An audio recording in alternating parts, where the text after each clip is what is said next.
Hello boys and girls, this is your captain speaking. Thank you for flying with Childcare.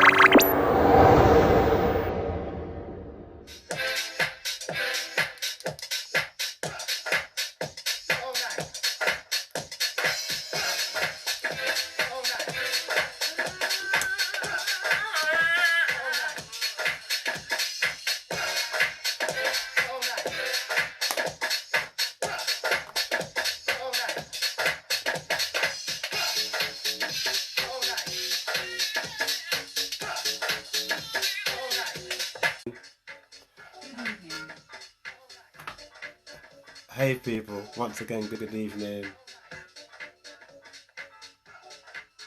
Welcome to Jossie Cares Live. We're just warming up, let everyone come in. A little bit late, technical difficulties. My phone kept sliding down the tripod handle too greasy, and it's a Samsung's Android is just way too slim.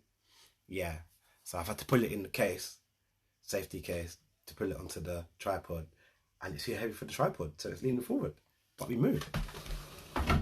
That's better. And yeah, I'm just playing some tunes while everyone gets in. Get yourself a drink. Hope you're well. Yeah. Give it about 10 minutes. Hey Rob, how you doing? Everybody go to Rob's page. I'm going to do it again when everyone's in the room, Rob, so stay.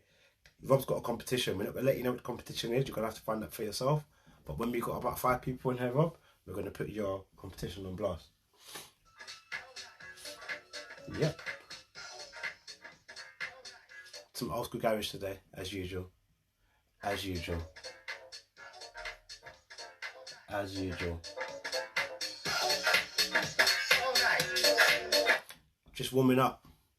Letting everyone just come in, get a drink, get comfortable, because you know these little lives with me are a roller coaster. Last week's live did not save people. Last week's live did not save. So fingers crossed this one saves. I'm actually going to do a test in a minute. I'm going to see if it saves. But last week's one was 2 hours long. So we moved. So yeah. Oops. So yeah. How am I sounding? How am I sounding? Just playing some tunes until everyone gets in there. Yeah.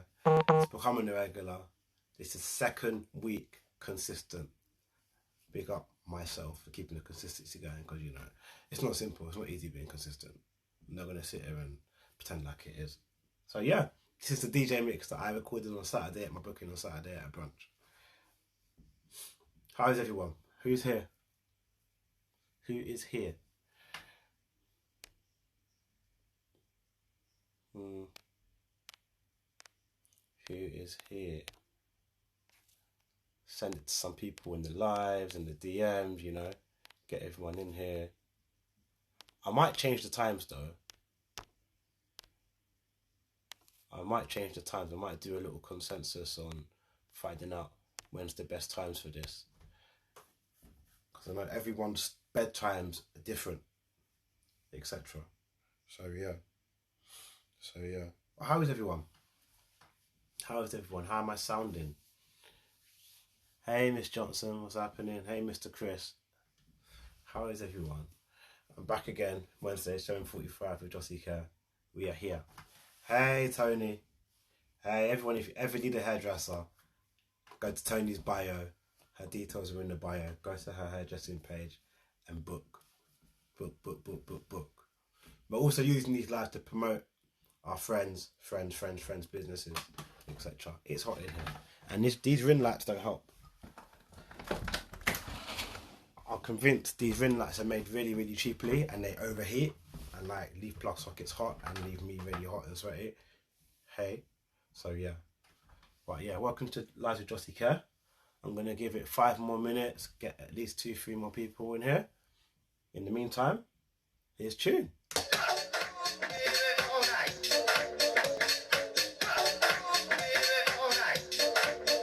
It's all good, Tony. Love is love, man. Come on.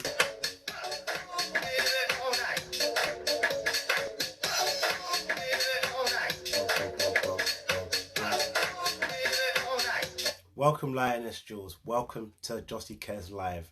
Right now, we just let everyone come in, get comfortable, We're going to get emotive, we're going to get emotional, we're going to get all of that good stuff.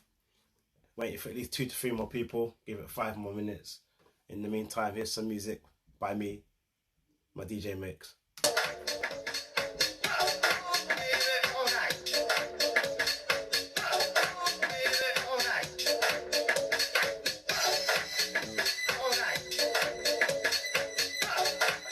Hey, welcome to the promised land. And as well, when everyone lands, we're going to bless the room. At least 5 people in here are needed. Then we're going to bless the chat, because I've realised everyone's been in here offloading, speaking their feels, being authentic, and we need to glorify the chat, a safe space. So we'll do that when you get at least 2 more people. 2 more people don't come. It's me and you 3. It's 4. It's lit. 3 more minutes.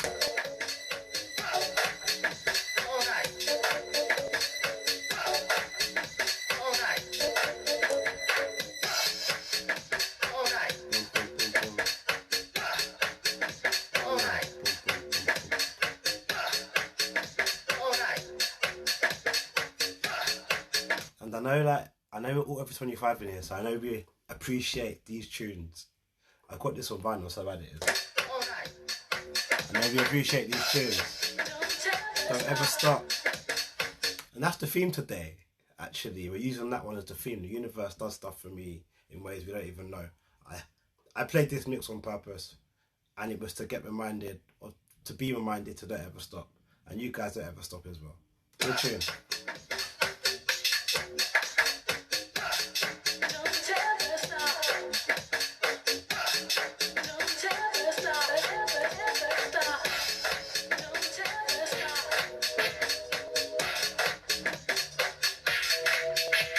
The next one's a classic for all of you. After this song, we're gonna get into it.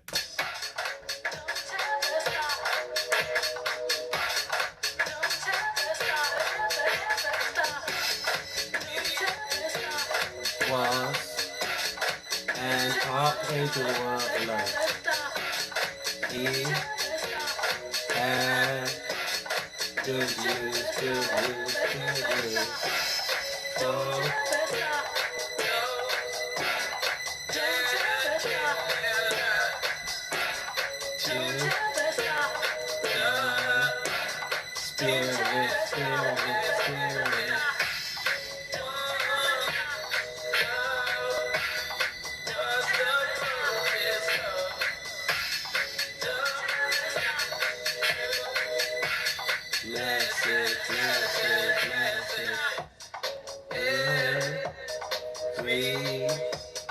Body put attention.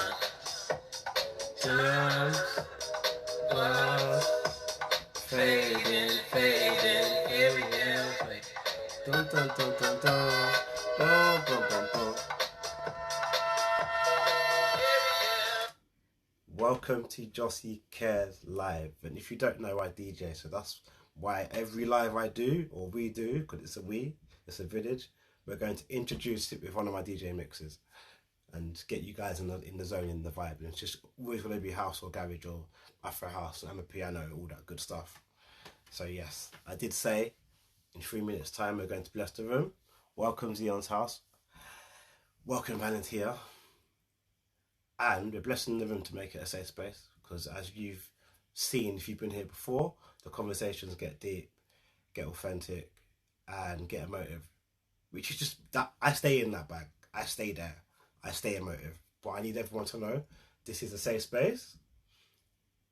Say what you want, speak your feels, ask any questions you want, offload, ask for advice, give advice, just listen, interact, don't interact. A little 20-second silence before we get into it.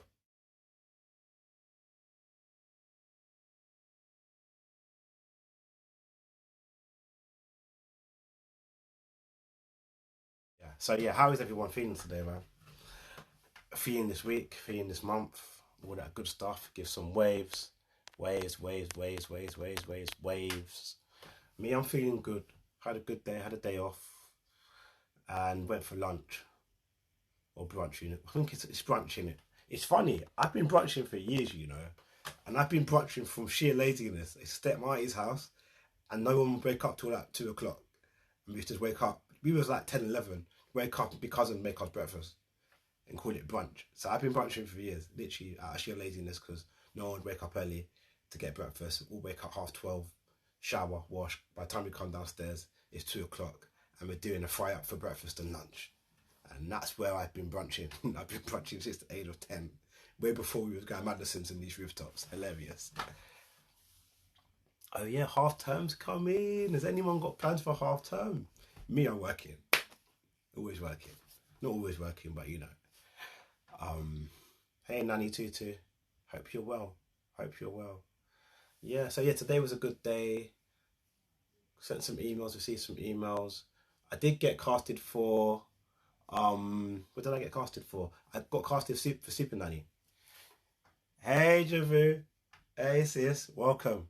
That's more love in the room. More love. Welcome, welcome, welcome, welcome. Bring the love, bring the love, bring the love, bring the love. So yeah, yo Kwame, welcome as well. Well, we're on 10.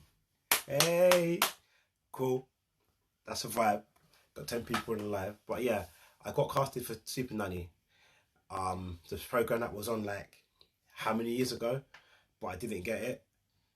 But I've been casted through it numerous times. I think 3 to 4 times. I've had different production companies pull up on me and be like, "Oh, we want you to be Super Nanny." But they have to have a casting video from me, and every casting video I've did hasn't passed. I'm just done with it now. Like, I'm not being negative. I put the post up. If you've seen the post, see it after, share it, like it, interact. But I've realised these people aren't ready for the conversation around having a black male professional childcare on TV. They're not on it. It sounds good to them, but when it comes to push, comes to shove, they're about that life. So I am no longer taking these casting opportunities for anything to do with any kind of program about Super Nanny. I'm just gonna stick to me and my team creating it. So yeah. I get asked a lot to do programs around Super Nanny because they're often looking for a new Super Nanny, but where they went wrong from the jump was portray. There's a moth on my ring light right now, guys. I'm trying to not panic. Yo, let me not kill it. Let me not kill the moth in the life before. Yeah, yeah. I think where they went wrong with Super Nanny from the jump was obviously it was years ago. They should have been worked from time ago. Was casting a white woman and not changing it years after. It took 10 to 15 years, 12 years for them to turn around and say, you know what, we want a guy, we want an Asian person, we want a Turkish person, we want an Indian person. Like, it's taken them years to say, you know what, let's get someone that's not a white woman. And they still didn't give it to me. So yeah, respectfully, safe. And this is why I think I put a post on my other Instagram today about creating what you want. Because we often out there looking for love in others, in jobs, relationships, situations, business, when you need to create what it is you're looking for, because that way everything comes to you. Now like that, like I did with Childcare, like I didn't know the thing already. I wasn't getting jobs via agencies because I'm a male. It was a struggle, so I created Childcare, and now I no longer have to really go to agencies as much as I used to. I go here and there, but all the work you see me with, families have found me. So I should just stick to the format that I made years ago by going where the love is. It's similar to content creators, hairdressers, musicians, anyone that's creating something. Like, just make that space. Literally, why are we forever trying to go to tables that aren't inviting us to the table? Big up Laura Henry, big up Liz, big up Jamal, big up EYBL Massive. They get it. I know you all understand it in here as well. But why are we forever trying to sit at tables that aren't for us? Wasn't invited there. It's like, you know those friends that don't go nowhere that they invited to? I respect them. Why am I going to go? You didn't invite me personally. You didn't directly... Like, we've all got those kind of friends whose parties we'll just go to because in regards to invitation or not, we're going to go. But out of our friendship circles, if you're not inviting me, I'm not going. I'm obviously not wanted there, which is fine. Which is fine. I can have my own party at home. And that's what we're doing now moving forward. That's what we're doing now moving forward, is only going to the tables we're invited to, or even better so, creating our own tables, and then just controlling the culture, and then everyone around us is creating their own tables. So we're just doing table hopping. It sounds wild, isn't it? Table hopping. We're just doing musical chair table hopping and going for every table, adding, taking, adding, giving, and then boom, we have our own tin. And that's it. And it's what I've been doing. Yeah, because I'm going to be in there with my good energy, like I really want to be in there. No, I don't. Then what happens with TV shows per se, like Super Nanny and others, they end up having a narrative that they want you to fit. So say your style of working isn't the style that they have written on paper that they want adhered to, they're going to definitely ask you to filter your tin down and be someone you're not. And we ain't doing that. As a black man, me, I don't know how to filter. I don't know how to fit in. I'm not here to make people comfortable. So yeah. But yeah, enough giving energy to that. I've let it go. I went out for lunch. I got cheered up. I'm good. And that's how I kind of deal with stuff. I kind of unpack it, sit in my feels, feel sorry for myself, feel sad, maybe cry, maybe not cry, but then let it go, because nothing lasts, man. It is what it is. We keep it moving. Because it's funny, because a lot of PR teams don't advertise that they're PR teams, because they usually sit in the dark like Batman and just make sure the talent's looked after, because no one needs to know who the PR team are. But definitely Google. There's a few on Instagram, but there's a lot about. When I'm trying to create something, I found that it's hard. It's not hard finding one. You've got to find one that's got your best interests at heart, is affordable to your budget, and gets your vision. And also lets you know when your vision isn't what will benefit you long term. Because you want people that say yes and say no. You don't want people that just say yes. More time I want people around me that just say no. That say, but no, my best interest at heart, not no as in, oh, I don't think you should do that, you can hurt yourself. So yeah, that's the best way to look into getting the PR team to help elevate what it is you're doing in that aspect. Because if you don't know, I'm PR represented, so anything I do has to go through them, or they have to be notified or know. I can't just be popping up at an event, talking publicly, and it doesn't go through them. I think I told you too much information, but yeah, that's how it is. Like, you're represented by a PR team, have an agent, PR, and they book you in to do stuff. Yeah, that's it. Any more questions? So yeah, before the questions come in, off the back of today as well, it just reminded me to constantly go where the love is in every aspect. Sorry, I should have said hi. Hi, I am JC. Hi, Kathleen Foster. Welcome to Jossie Cares Live. It's Wednesday to Jossie Care. Welcome. Also, this is a safe space, so at some point we're probably going to get emotional and emotive and get really deep. And this is a space where you can speak your feels, learn, listen, talk, get advice. And for those that are new, this is the best place to say it. If you don't know what I do, I am a childcare specialist, which is someone that is a specialist in all forms of childcare: nannying, babysitting, nursery work, care homes, supporting parents, supporting children, doula, maternity nurse, birthing partner, which enables me to help mums through birth. Like, I've had a few mums deliver their babies with nurses, as in I've just been the support system, the same when dad was, but the dad might have been outside, or most of the time dad's outside just nervous, or dad's in another country because due to what work in it. So yeah, and obviously I look after children from birth, babysit, nanny. So if you ever give people my details, let them know they can only employ me on a temporary basis, ad hoc. I don't work full time for anyone. Let's eradicate that myth. No nan's nest. Welcome to Jossie Cares Live.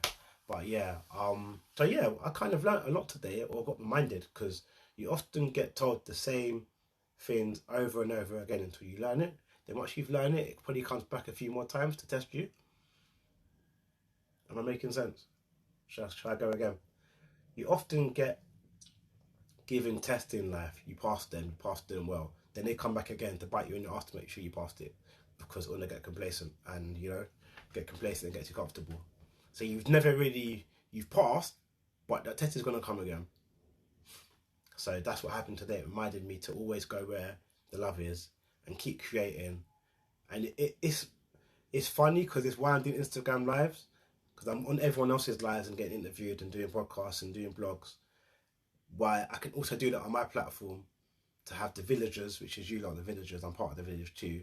Have you lot, so we can create and kind of build, rather than build for everyone else. So I can build for everyone else, but also build for myself with the love from you guys. So yeah, today reminded me that, but I realised I've been doing that because it's why I created Childcare as well.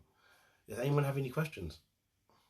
Big, small. I don't believe in silly questions either. There's no such thing as a stupid question in a room or in a conversation with me. I can't lie. There's really no rules.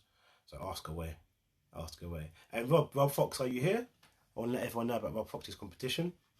But he needs to pop up before I can, speak that goodness. Thanks, Nanny Tutu. Thank you. Any questions? Any questions?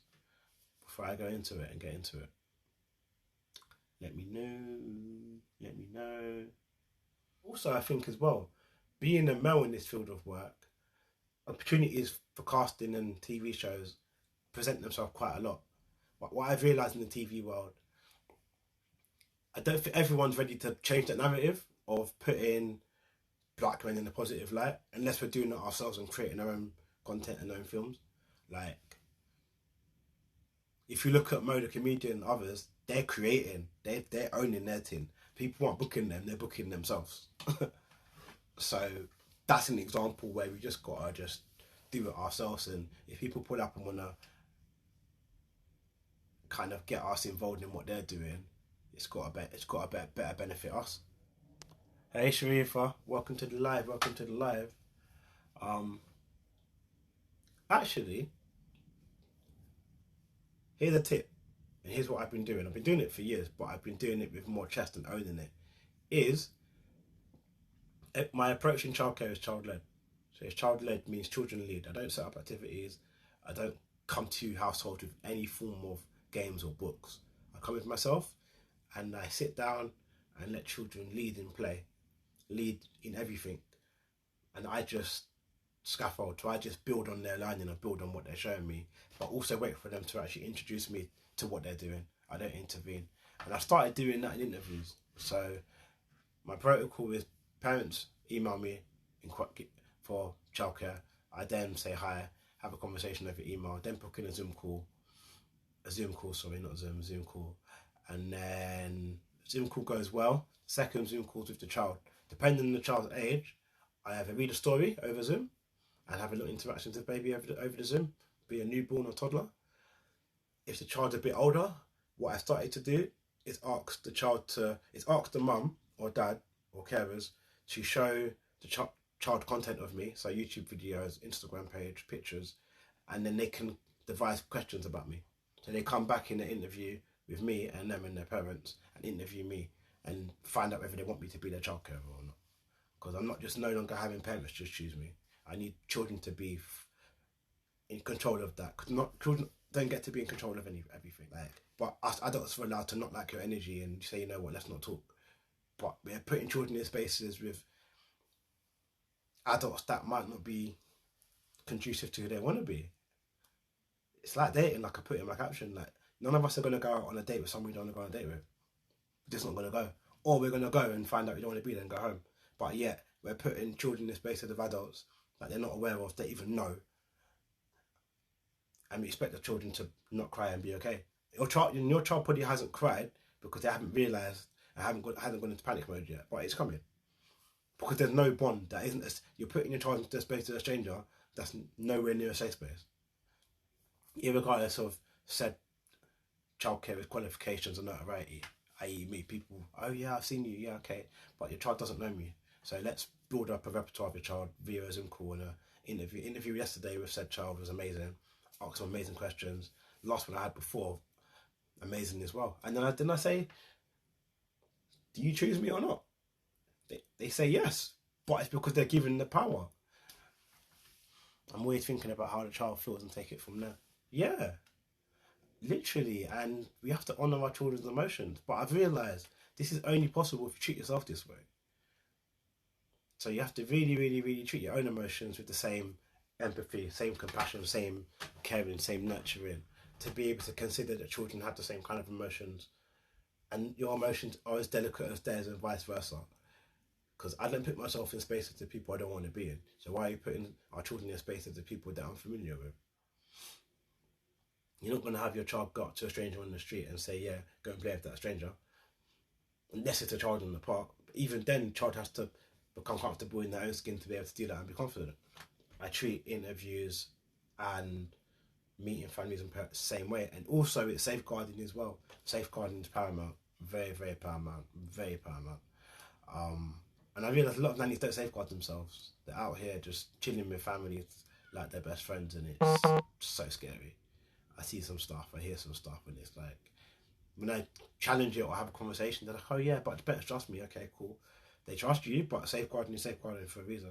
It's there. It's put in place. Like childcare services there for a reason. Social services are there for a reason when things go wrong. And if you're not covered and things go wrong, you're then liable for anything to go wrong. Worst case scenario, child said you kick them. They got to follow it through and look into it. But because you haven't safeguarded yourself, or are not aware of what safeguarding is, they're probably going to believe said child, because you're going to be like, oh, I would never, and just not be able to confidently back yourself up or have the right paperwork or right training to say, yeah, you know what, I get it, I didn't do that. Then you might even have a learning opportunity, because you might have kicked the ball by the child's leg and the child interpreted it as kick. That in itself could become a safeguarding issue.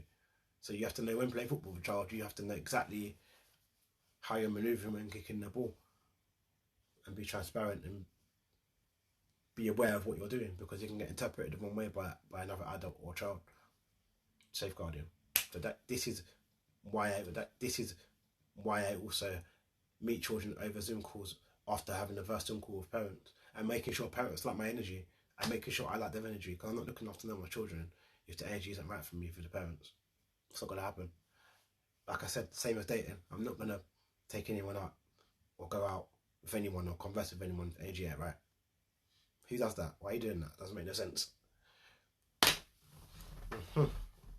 Doesn't make no sense. Any questions? Any questions? Nanny Sutu, who's here? Zian's house. Any questions?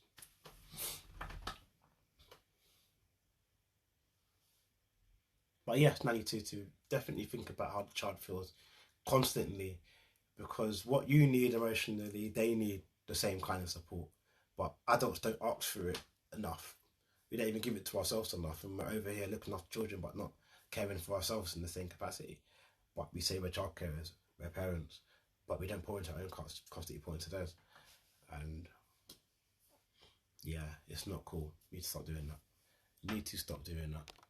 I'm going to invite some more people in here. 1 second. 1 second. Dun dun. But yeah, any questions? I'm still here. Any questions? Hey, Latoya. Estelle, hey. But yeah, that's what I've been doing this week. Meeting parents via Zoom. Got a play date tomorrow, and that's the steps. Email me, Zoom call, get feedback. I've either sent my CV before or CV after, so they do it. Have a Zoom call with children over the Zoom. Either do a story time with them, a little game, a little song, and then if the children are of a little bit older, let children interview me, have a conversation with them, and just a little bant. Then only then we meet. But before we meet for a play date, parents need to check my references, because you still shouldn't be just going to meet people with your children that you haven't met before, regardless of how great they seem. We need to stop doing that, putting ourselves and children in danger. I need you to just risk assess me a little bit. Like risk assess me a full bit, not even a little bit. The same way you're not going to go just meet a stranger off the internet. Hopefully you're not doing that. Just meeting a stranger just in your DM saying, hi, got a great Instagram. That's fair, please, and you go jump in Uber and go Nando's with them. No. You need to read the room. Read the room. The same risk assess you do for yourself. Your children need that. Nope, I have no problems with dads. Nope, and I've never had a dad have a problem with me. If they have, they haven't voiced it. And if they do have a problem, it's kind of their problem. It's not mine. Like, I'm no longer here to make people, hey, Chase the change, and hey, Chaz Hardy, and hey, Nanny Kim on the go. Sorry, I should have said hi. Also, for everyone that's entered the room, welcome to Childcare Wednesdays. Safe space, place to offload, place to learn, place to just question, listen, interact, have a laugh. Welcome to the promised land, life of love. But yeah, sorry, question. I've never had problems with dads. Actually no. I've had mums be like, oh, the dad isn't too sure, and I'm like, okay, cool. There's nothing I can do about that. And if I'm honest, I'd rather not work for a family if it's either mum or dad feels away because of my gender. Why would you even contact me? Why are you going to stress yourself out? Because I'm not here to change anyone's views on men working with children. That's your own job. It's the same conversation with racism. Me being black, I'm not teaching anyone how to not be racist. Like, your mind. KMT. We move. I'm not doing that. There's certain things I will teach, but there's two things, and I not even have a conversation. So I would reply, but I would let them know, like, okay, that's fine. Hopefully you guys can find childcare that suits you. And I tend to revert everything back to dating, because dating is usually the one thing that all find relatable. The same way you're not going to compromise anything for a stranger that you've just met, let alone someone you're with. Compromise? I don't know what that is. I'm fine. Any more questions, anyone? Actually, no, there's an example. Yeah, like, mums have been like, her dad isn't too sure. And it's like, okay, like, I don't know what people want me to say. It's like, even when, hey Jade, hope you're well. It's even when, the funny thing is, when people meet me, you say you meet people when you're out, socialising, whatever, have conversations, people tend to be like, oh, what do you do, what you don't do? This is what I do for work. And there's sometimes someone that decides to tell me, oh, that's a weird job for a man. Oh, I don't think I'm comfortable with that. In my head, I'm like, who asked you for your opinion? Like, really, like, who really asked you to go and air your views on what you feel about my gender and my job choice? But I get that sometimes. I get that here and there. I get it a lot in dating, actually. Meeting women, and they're like, oh, I'm not, like, you've got to find a job for a guy. And people say that, and I'm like, I just end up blocking people. I ain't got time. I haven't got time to make anyone comfortable with the work I do. Whether it's in the professional aspect or out of work. I'm not doing that. It's long. Like, it's very long. Imagine being a woman and being a police officer, and then people were like, oh, that's a bit dangerous. Why do you do that? Who asked you to speak? Like, what are we doing? Because there's teachable moments, but I feel like there's some stuff that I'm not willing to teach anyone, and it's that I'm not here to make your views on gender inequality and change them. I'm doing that already. I do that enough. I'm not having this conversation with you. I'm not doing it. Yeah, but male practitioners are required, and representation matters in every field of work, be it gender or race. Like, all of that aside, that balance, it's needed. We need more men and women to be doing the stuff they say we can't do or shouldn't do, so our children and ourselves can see versions of ourselves and everything else in the world in these spaces, whether it be transgender, non-binary, all the in-betweens and the aboves, doing roles that represent local communities and the communities that don't get represented as well. Because if we think about the underrepresented communities, we're not seeing enough Asian footballers. There's not been enough Asian footballers in the Premiership for years. Let alone enough men in childcare. My nephew had a male nursery key working, he was amazing. Yeah, as well. And even that, if we normalised it, these conversations wouldn't even be. If this become normal to have more men working in childcare, more men working in roles where they have to be sensitive and nurturing and caring, these conversations wouldn't be had, because I shouldn't be put on a pedestal because of the work I do, but because there's not any men that do it, me and the men that do it are seen as unicorns. I mean, to us, it's just we're just doing our thing, but it's like it needs to be normalised, so we're not so surprised every time we come across a man that works with children or a man that's a maternity nurse, or a man that's a doctor or a nurse. Will complain about gender roles, then criticise when they're displaced. That's it. Chase your change. It's like, doesn't make it make sense, innit? Make it make sense, innit? But that's why sometimes you just gotta just keep going and keep pushing, and just leave people to their own devices and leave them and let them go on. Cause we ain't got time. Like, and let your work do your talking. Because I'm someone that talks a lot, but one thing I don't do is try to prove myself to anybody, work-wise or out of work. When my work does talking, and I don't even work to prove anything. Because I'll fail on purpose, just to spite you. Like, it's not. Like, I haven't got time. I haven't got the capacity to be proving myself to anybody. It's long. Hey Lula. And my biggest challenge, biggest challenge was getting a job as a nanny via childcare agencies. Because there's only been a few agencies that support employing men. And then, yeah, I'm a rebel. I can't lie to you. I'm here to cause a ruckus and flip tables. I did business. I couldn't care less. Like, I couldn't care less. Like, life's too short. Life's too short to be quiet and not speak up. Who's got time for that? But yeah, biggest challenge has probably been finding roles via agencies, because a lot of them are kind of dated, run by white women. And I realised some of these white people in these places have never had to interact with black men. So when they do, let them have to employ a black man. And I've realised when I give these agencies my CV, I have to now let them know. Hey Holly, good evening. I have to let them know that as a black man, I need you guys to support me as a black man, not just a man. So I need you guys to know that any families you might give my CV to, you could be putting me in a line of danger or put me in a safe space. So if you feel that this family is advertently racist or isn't for gender equality, don't send me over there. Because that's what happens. Like, I need to make sure that I'm protected with these agencies, hence why I try to not use them as much. And it's like, I've seen it. I've got agencies that all for me, agencies that send me jobs every day because they adore me and they couldn't care less whether people want a man or not. They still want to give me jobs. But that's like 5 out of like the 300 nanny agencies in the UK. So yeah, that answers that. I definitely agree with you. After qualifying, I had met with a few agencies and I didn't feel supported. That's it. And then the other side of it, it's not even a gender, it's a gender issue. Then the other side of it is the issue of race.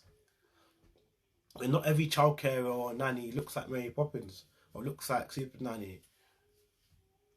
Like, some of us look how we look, speak how we speak. That the nanny industry is the only industry you see job vacancies when they're specifically asking for people that speak a certain dialect. Oh, we need nannies that speak good English. How unequal is that? Let alone specifically say we only want female candidates. And these people are allowed to advertise in these spaces as well. But because the nanny field of work isn't, what's the word I'm looking for, isn't regulated, like, you can't go on LinkedIn and put a job up and say we only want female candidates for this role, unless it's a role where you're working in a respite place with parents that have gone through domestic violence when they only want female workers. I get that, but in other capacity, it's just a no. Let me get back to these comments. Representation matters so much. I feel like at my big age, I'm still fighting to be my authentic self in my line of work. Yeah, I feel you. And if I can't be myself, then the space isn't for me. Which isn't always easier said than done because we have bills to pay. So you can't just get up and leave places. But, yeah. The thing is, it shouldn't be difficult because we shouldn't be compromising. If I'm just to keep it 100, we should not be compromising on our selves, be it gender or race, ever in line of a pound note. But because of the way life's set up, we end up having to compromise and biting the bait and doing the marathon, not the sprint. So I get it, it's difficult. Yes, that's one of the reasons I won't do frontline social work, and the system doesn't afford me enough protection as a black woman. That's it. And that's why I constantly ask these agencies, as a black man, have you got my back? And they look at me. There's probably been a few that are like, oh yeah. And they're all for it. They're for it. They love it. They're here for it. If I could record some of these Zoom calls, you'd be like, wow. And there's some, their faces are thrown off. They're like, did he say that? Yes, I said that. I used the word black. It's even that word scares people. It's like people don't want to mention, okay, we have a male, or like, okay, Josh is black and he's asked this question. So yeah, that's that. But yeah, equality and representation matters in all accords, because we want our children and ourselves to see people that look like us and don't look like us doing roles and doing every kind of job. Because representation matters in every field of work. Hey Martina, welcome to Childcare Live on a Wednesday. But yeah, representation matters, man. And it's like, for example, I've always been the percentage in when I used to work in nurseries, I was the only guy, let alone only black guy. And if there was men, there was like 3. Imagine out of a staffing pool of like 20 staff members, there's only 3 men. And then usually there's only 1 black guy. So these little children are being brought up by adults that don't even represent the community that they come from. When realistically they just should be having adults that are teaching and nurturing them and showing them every version of what something looks like as men and women, be it black, Asian, Caribbean, all of that. So yeah, and viewers in there, if you're bantu braids and these things, looking hella nice. Like, wow, nah, man, that's what I mean. In like, yeah, I think she needs to be corrected. I'm so sorry, because she's gonna end up doing the same thing again and again and again and again and again and again and again. And it gets to the back of she's gonna end up having every black woman that she works with not wanting to change their hair, because they're not gonna want to be bothered to even speak up. So you might have to be the one that speaks up. It could be now, it could be in a few weeks, could be an email, so your tone's different. But address it the best way you know how, please. Yeah, in Black History Month as well, taking the piss. These people need to be held accountable. It's not okay, and it shows that. Yeah, it's not okay. It's really not okay. The amount of times I've come to work and the cleaner has been outside or been in the house cleaning and haven't let me in the house because they don't know who I am. And the look they give me through the window, like, who? Wow, this black guy. And I'm like, I've been working longer than you. Open the door.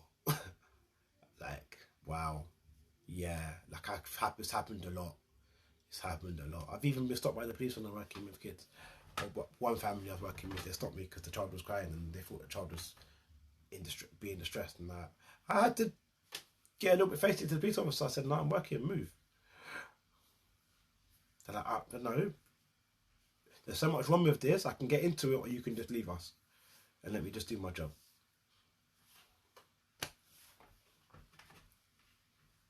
On the other side of it, so yeah, that's it. But yeah. Hey Charmaine, sorry, I meant to say hey Lucy, hey Stedvo, KB, hey Charmaine Williams, welcome to Childcare Live.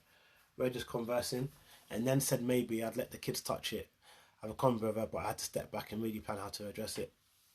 Just honestly, I can't lie to you. Just honestly, literally, she can take it how she wants. Because we've come too far as black people to be having to speak up and make sure we don't offend.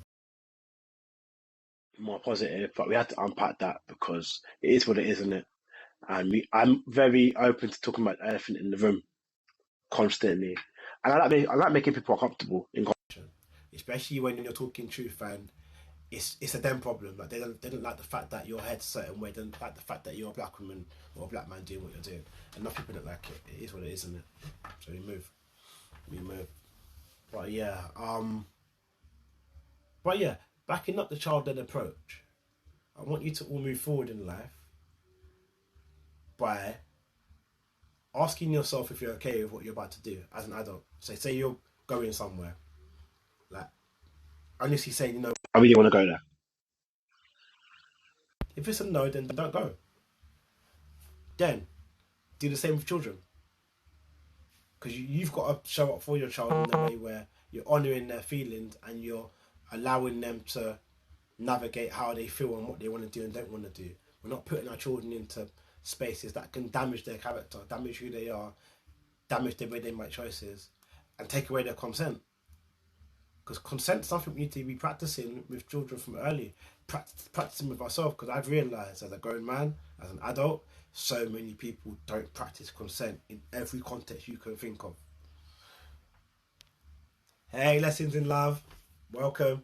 We're now talking about consent. We were talking about equality and discrimination and gender equality before and all that good stuff. But now we're talking about practicing consent with ourselves, putting our foot down and saying no, giving ourselves that choice and setting boundaries. And I realise the more we do that with ourselves, the easier it is to do that with our children from early. Like not having your children have to say hi to family members because your family member gave them a high five. They don't want to, I don't understand, it's not rude. Like we come from cultures where you have to walk into a household and give someone a hug. My child isn't going to be hugging just anyone. Let them just get comfortable when they come and find you. So yeah, consent is something that we need to kind of practice. And the consent backs up my approach. Mr. Ramzan, welcome. Hey, love and learning. Consent backs up my approach that I constantly let children interview me with their parents on Zoom. So parents interview me, then children come back and interview me. Because I need to be in a space where it's child-led, where children have chose me, I haven't chose them, and they're comfortable with me being around them and looking after them. Yeah, that's it. Because if we talk about child protection and all of that, the worst cases of child protection happen in the household before anywhere else. They happen within our families before they happen anywhere else. Abuse happens at home 10 times more than it will happen anywhere else. It starts in the household. It starts at grandma's house. It starts at auntie's house. Without getting into it too much, it starts there. So we have to teach our children what abuse and what this stuff looks like from early, so they're aware. I do this with my children and family functions. Yeah, that's exactly what I'm saying, my Maximilian. No, my child is an image and not a puppet of mine. That's it. Yeah, like my child isn't here to live for me. I haven't even got children, but if I did have children, my child isn't living for me, living for themselves. They want to wear what they want to wear, eat what they want to eat, feel how they want to feel. I'm just here to make them feel safe in all of this. And when they make a mistake, I'm here to make them feel safe again with said mistake and help them navigate how to learn from that. I'm just here to do scaffold and love, and that's it. But I realise how hard it is because, like I've said in the last conversations, letting people be is something we struggle with. If you don't know how to let yourself be, how are you going to let your children be? And then if you know how to let people be. Love that child-led approach. It's about time children's voices receive the same value as adults. My son's is strong and I love that. But even then, even with that change, if you look, us adults don't even give ourselves the time and the nurturing and caring and patience that we deserve. So how damn are we going to then be able blah blah blah blah? How damn are we going to be able to do that for children? We do it, but then we're doing it pouring out of an empty cup. We're doing it out of survival, not out of love. But calling it love, and then it becomes damaging. Because then we start feeling like our children owe us something. Children owe you nothing. Children owe you nothing at all. So this is why I often talk about us breaking habits, us doing the work, us changing our mindsets, us changing the way we do with ourselves, us treating ourselves with more patience, us loving ourselves, loving ourselves violently to a space where we now can give the same compassion to everyone else that we give and seek, because we realised we were seeking it from the wrong spaces when we should have been seeking it from ourselves. And only then we're going to be able to then love our children from a space of love, teach our children from a space of learning, and also letting them teach us, because children are just teachers. Yeah, so yeah, that's why I constantly talk about love on all my Instagrams, because it's really deep, the power of love and what it can do for you as an individual, then what it can do for you and others when you let it in and let it out. If you really let love lead and you really draw back, take away the shell, the exteriors that you've picked up over life, and revert back to the child that you once was, that's when you was your happiest. That's when you was your softest, your most sensitive. And that's when you was your most authentic. Because children feel what they feel. They don't know how to not feel unless there's been trauma involved. Even then they're still going to feel. We then pick up habits that stop us from feeling.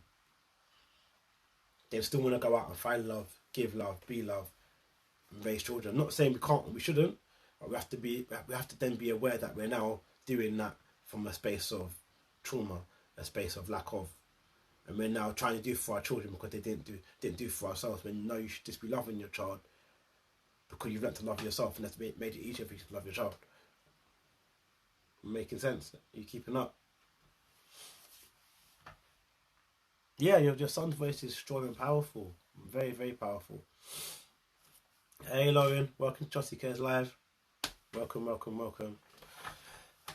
So yeah, like it's kind of why I constantly talk about the work we have to do on ourselves to enable us to be led by children, not even be better teachers, because children teach.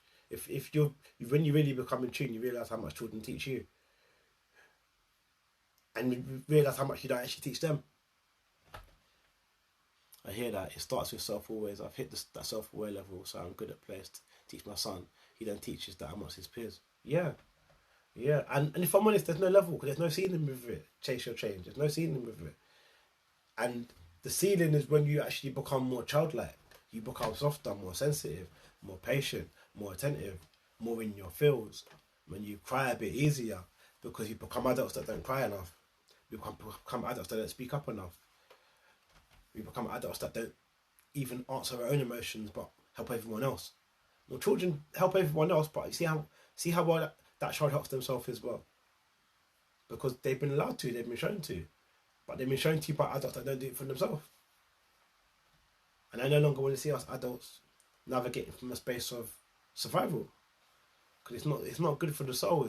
You're tearing away. You're now at your root, pulling your root out, and you then have to replant the seed, which is fine, it's doable.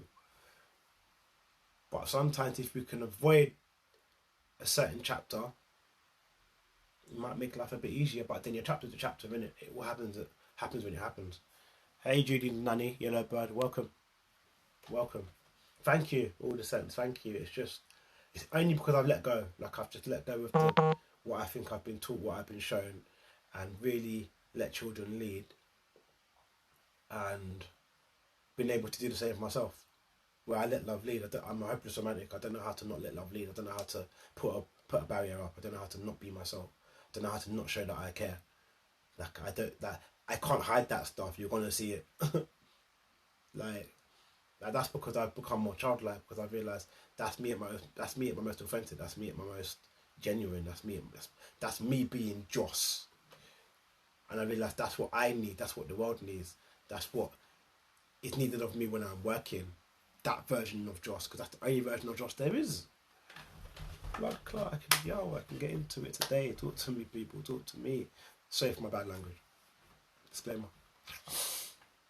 Hey, Julie. Welcome. We're talking about just life, love, and how love can lead and teach and guide, and letting children lead and guide. Because you know why? Because children are love. You see what I just did there? I did that on purpose. It came there on purpose. Children are love, so let them lead. Hence why I say let love lead, because children are love. And hence why it's child-led. When you let love lead, you learn a lot. It hurts. It isn't easy. You get uncomfortable. But long term, the results are endless. Because you don't become in control. Look at a rose bush. Regardless of, the rose bush can't choose how it grows. It just grows and it becomes beautiful. It's watered, it goes through storms, it gets stepped on, it gets rerooted, gets replanted, blossoms. Because it just let love lead its course. There was only one course for it. Love took it there regardless. That's us, we're seeds. And this is how I constantly, because people often be like, he's always talking about love, but this is how I approach life and childcare. Because it's the same, like the same energy that I give both. I've never been able to give a different Joss to work and different Joss out in the real world. It's the same version. It's that authenticity that's needed, that we need to tap into, and like not by force, not in a rush, because we get to where we get to when we get there, innit? Like life's also about patience and giving ourselves time and giving ourselves grace, because grace is needed. Any questions? Any questions? And how long have we been here for? Home Zoe. Hi Zoe, welcome to Childcare's Live. We're just talking about a child-led approach and letting love lead, because children know love, and that's that. But so that just backs up my child-led approach. It also safeguards me, safeguards the family, safeguards the child, and safeguarding is putting the children first. Safeguarding isn't putting adults first. Safeguarding doesn't care about how parents feel. Safeguarding puts children's needs, emotions, and well-being above everyone else's. Then safeguard yourself, then safeguard the families. And anyone that works in a professional childcare setting, be it school, secondary school, will let you know that's it. Safeguarding is there to put children at top of the list. Then it trickles down. Hey K Tom 83, welcome. We're talking about like safeguarding, child-led approach, and how it all intertwines and how to kind of do it. And also, everyone here, when you get a minute, sign up to NSPCC's website, because they teach children and adults and parents safeguarding in the most simplest of manners, and it makes you so aware of what it is and how to implement it in your day-to-day life. So NSPCC's website, sign up to it. They've got workshops, they do blogs, they have resources, galore. And I kind of think every parent should do a safeguarding course so you become more aware. Every adult should do a safeguarding course so you should just become more aware of what safeguarding looks like. Because a lot of us don't know what abuse looks like, because you've never had that training or been in that space. No, let alone know what neglect looks like. So yeah, that's that. Hey K Tom, how are you doing today? Hey people, it's raining. Welcome to London.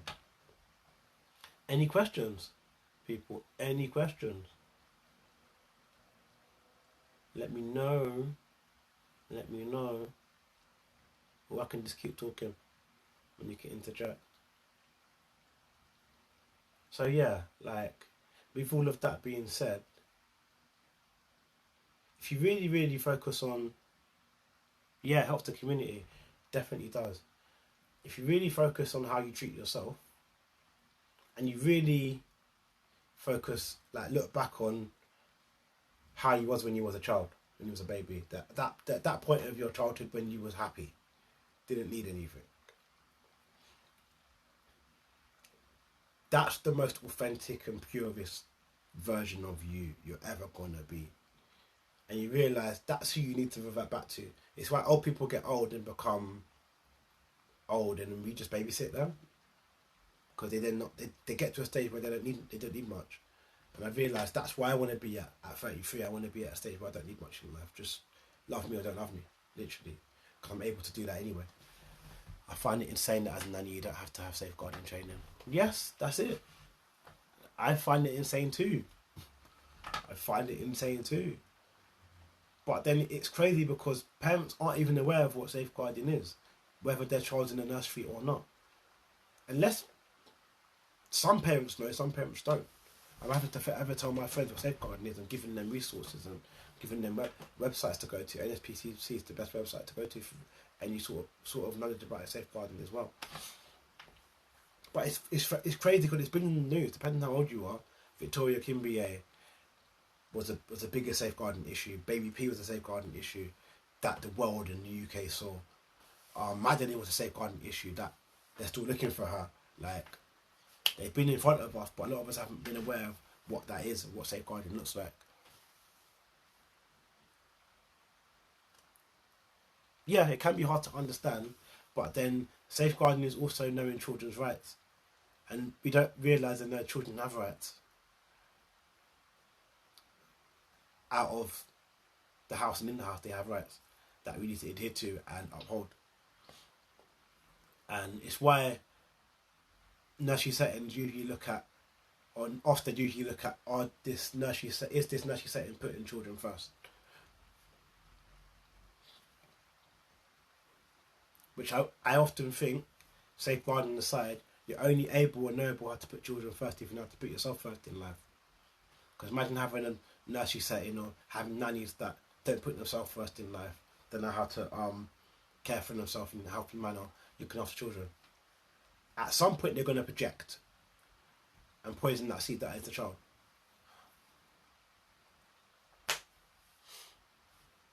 Yeah, but it's not as complicated as it looks. Kate, Tom 83. It's literally NSPCC breaks it down so simply, even more simply than I did it. It's just keeping the community safe and yourself safe as well. And knowing what it looks like. But it's something that people aren't aware of if you've left them in spaces with vulnerable people, be it adults or teenagers or adults that are vulnerable, like in hospitals. Most like everyone works in hospitals. It's about safeguarding, etc. Yeah, self awareness is key. Self awareness is inevitable.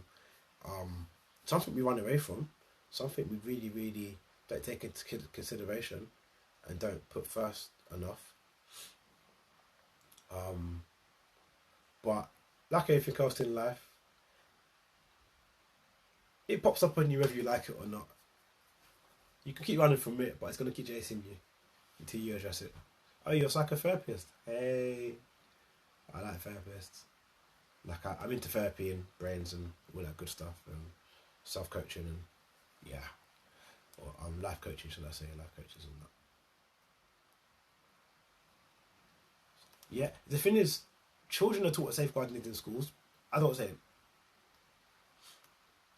Like, yeah, safeguarding policies are there in schools. Schools have them to hand out. Parents just aren't aware that they're there to hand out. But schools scream it. Schools talk about safeguarding constantly in their letters or putting out content, etc. But parents aren't. It's not in faces enough, I think, until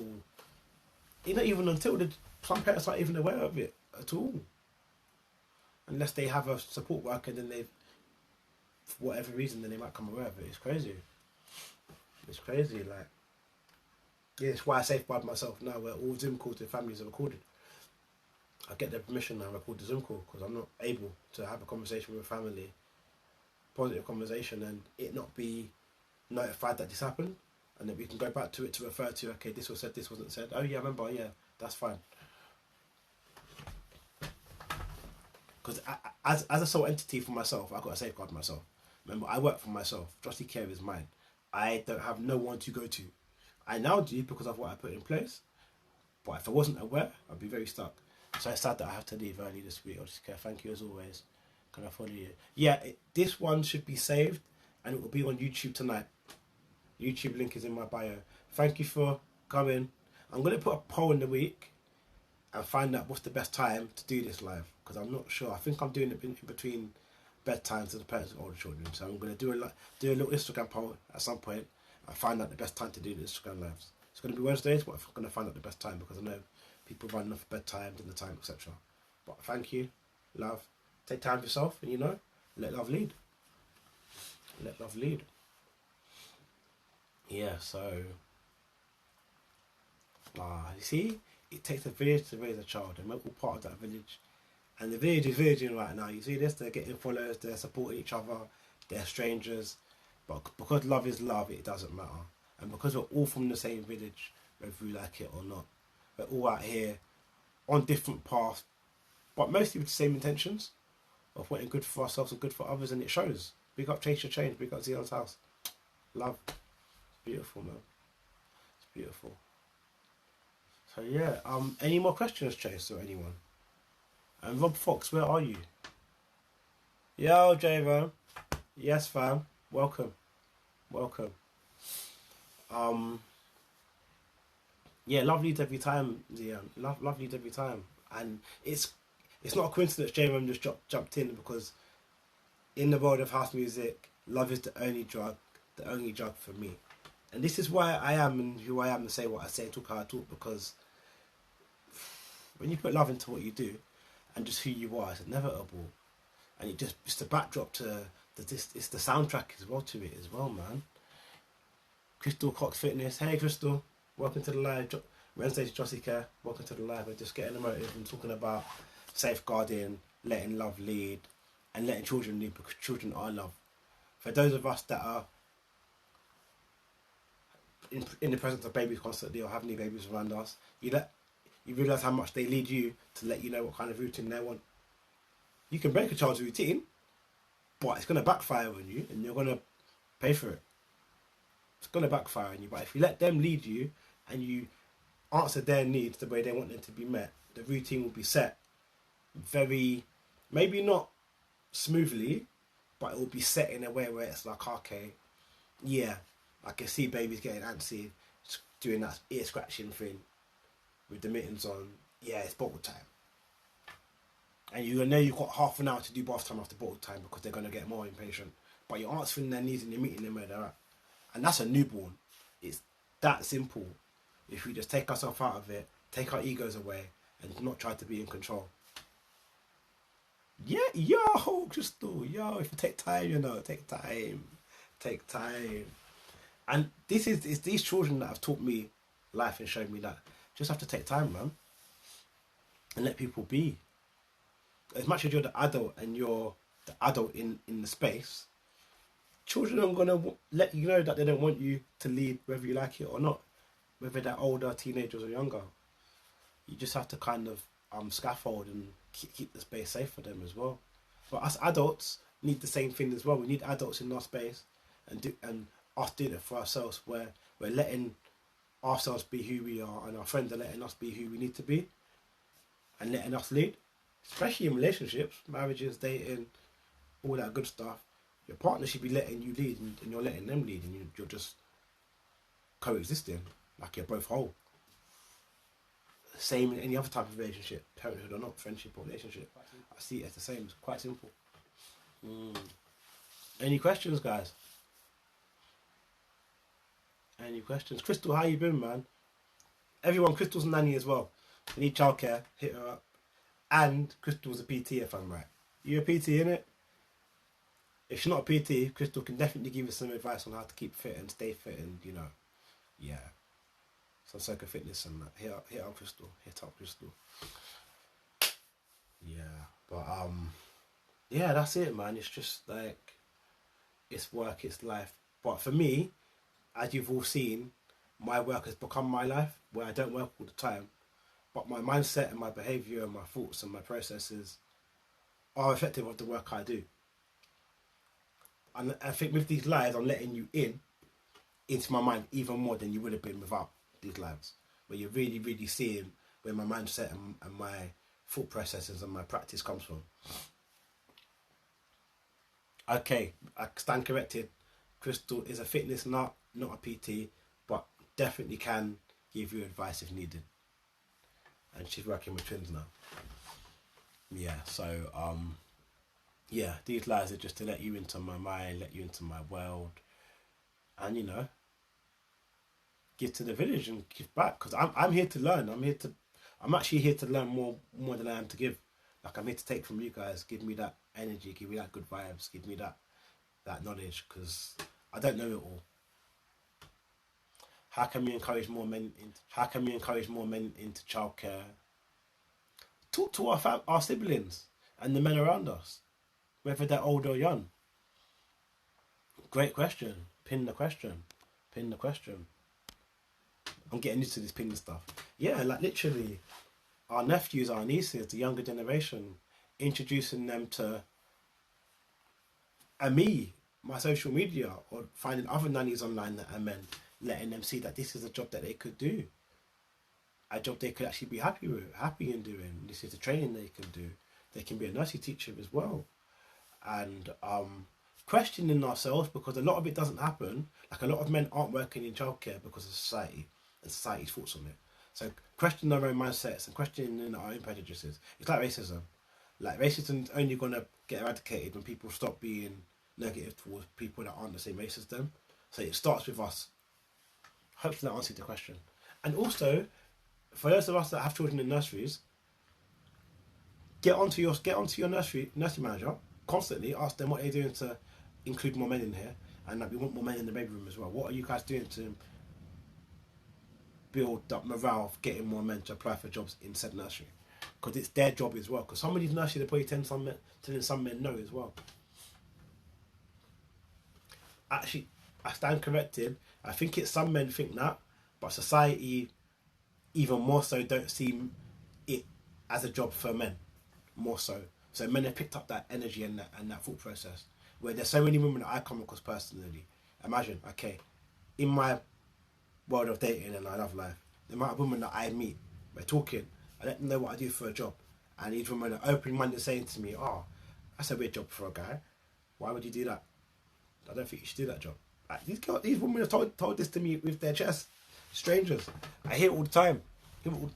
I've heard it I hear it out and about as well in the real world. And I've realised, like, society doesn't see men as nurturing, caregiving, soft, attentive, patient, empathetic. We're not viewed as that as men. For some people we are. To a majority of people we're seen as that, because emotions are not gender specific. I repeat, emotions are not gender specific. Emotions are what we are born with as children. But as you grow up, society tends to embrace certain emotions in females and not in men, and then want men to be strong and females not to be seen as strong. And I mean strong in the capacity where strength wise, because I'm not here to be sitting and calling women strong and thinking men need to be strong as well. I think it's all BS. So I think it's society that has a big impact on how we're perceived as men, black men as well as me, where up until now I'm 33, I've been doing this job for 16 years next year, I still get looked at and questions. I don't get it to my face, but people still have an energy with me like, oh, he's a man, why is he doing that? Let me get back to your comments, guys. So we need to think about what we challenge. Challenging social views. I've met so many. Manny's in there, amazing. Crystal.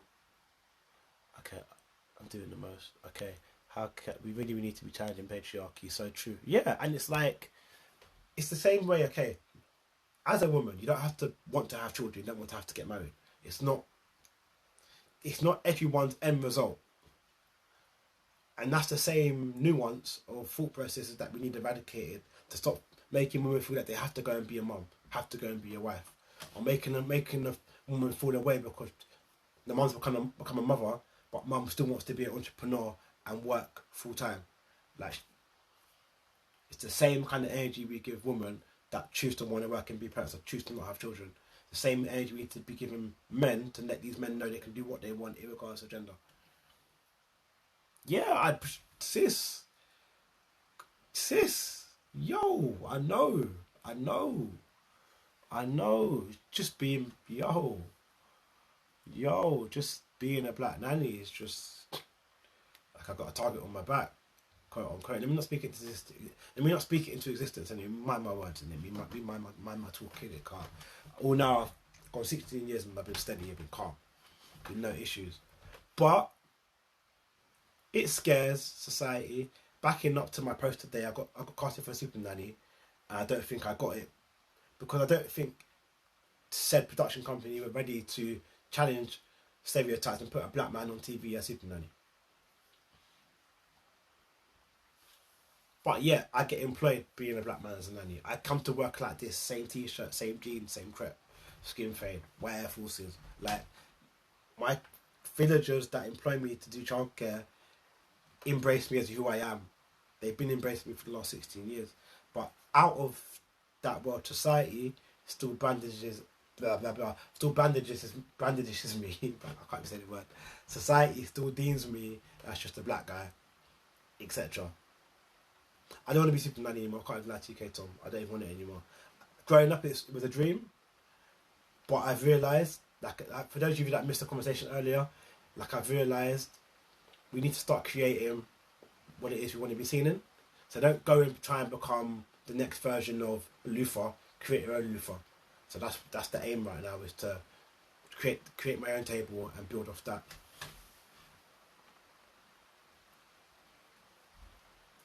Yeah, that's what I'm saying. Yeah, so and like, one thing about my blackness, I'm black everywhere I go. I ain't got time to water myself down as a black man in 2021. Yeah, that's the plan. We're doing that already, Chase Your Chain. If you look down my profile, I have a snippet of a show we're creating called Nanny Man. It just would have been nice to do that and do that, but the universe wants me to control my narrative from the source. So that's what we're doing. Same thing I did with Childcare. Childcare got created because I was finding it hard to find jobs as a nanny with agencies. So now parents come to me. I get about 3 inquiries a week. No, 3 inquiries a day, sorry. via email and Instagram DM. So that goes to show it. Like whatever it is you're trying to do in life, create it for yourself and let people come to you. Start your own thing from the ground, whatever it is, like, and then you own it. It's like if you've got social media and you're trying to elevate, start doing Instagram lives, pull in your own villagers to come to see you, as well as jump on other people's lives, get interviewed, but do your own thing on your own platforms. And that's what I realised with content. I shout out Poet because my good family friend Poet showed me this from early. Get everyone to come to you. You go to everyone else, but everyone comes to you as well. And that's how you own it, and that's the plan. And that's just a reflection of going where the love is. Going where the love is, like, and going where you're invited. We're not going to tables we're not invited to. We had this conversation earlier at the beginning. Guys, Rob Fox is in the chat, Active Childhood UK. Rob has a competition for free babysitting. Go to Rob Fox's Instagram after this, not now, after, and enter the competition for free childcare. It's like 4 hours babysitting. I was waiting for you to come back, Bob, so I can push it. Yeah, start building it. What are you waiting for? Build it today. Find the name tonight, Crystal. Guys, Crystal's homework today is to create an Instagram page today. At least have the handle. Just have the handle there. Put it on private. Because the worst thing to do is say you're going to do something and not do it. Sorry to put you on blast. Sorry to put you on blast. I'm not actually sorry. Actually, I'm not sorry for nothing. The worst thing we can do as people is constantly say we're going to do something and not start it. Hey Sazon, welcome. Any questions though? Anybody? Everybody? Any questions? Any questions? Yeah. Accountability. We're holding ourselves and our loved ones and the people we meet accountable.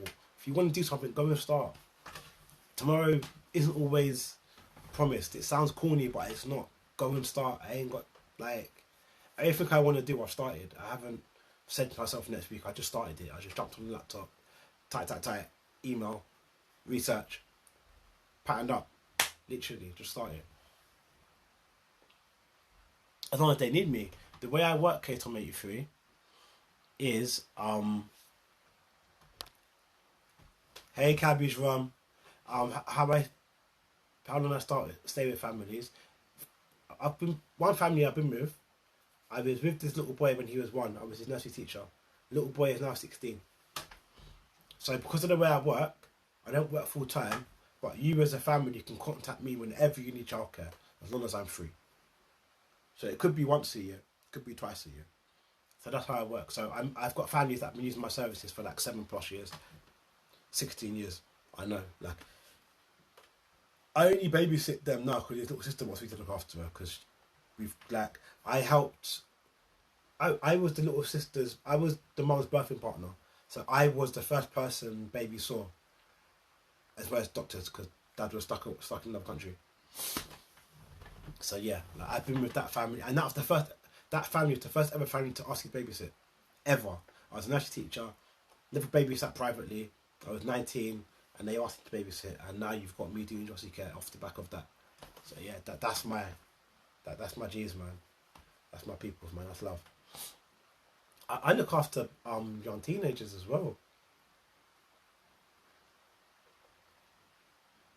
Okay, what's going on right now? Let me come closer to the screen and find out these questions. Good evening, Urban Hero. Thank you. Thank you.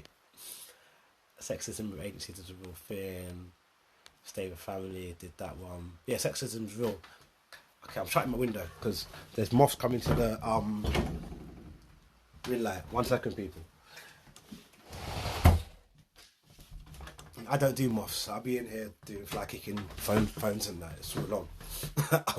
I'm back. What age do you work up to? Urban Hero, that's amazing. How can you break the stereotype? Keep being yourself, Rob. One way to break a stereotype is keep being whoever it is that you're trying to be. Hopefully you're being yourself, regardless of your gender. Keep being yourself, because what I've learned in life, the world needs you to be you. And we don't realise how much of us is needed. So like Cabbage Rum, K-Tom 83, Chase Your Change, Rob, Like, you don't realise how much you're appreciated by your circle and how much the world needs you to just be the best version of yourself and the worst version of yourself, because there's balance. So when you're bad, you're bad. When you're good, you're good. And the in-between. Hopefully that answers the question.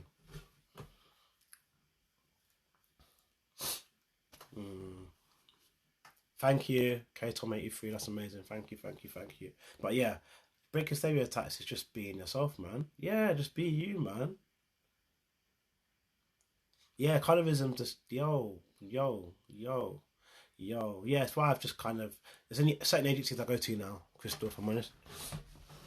There's certain ones that I go to, if I'm honest, like as Islam. Be you unapologetically, yes. Hey Tamara, Star, GR, welcome. Oh, thank you, Hollybert. Thank you, Hollybert. I'm just being myself and literally trying to constantly 1 second, let me send this to a few more people. I'm coming right back.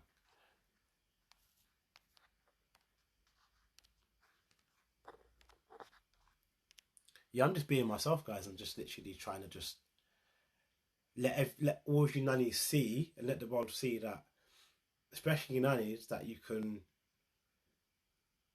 work how you want to work, but hopefully you understand the concept of children leading, because children should be leading in the space, not you. Honest with it.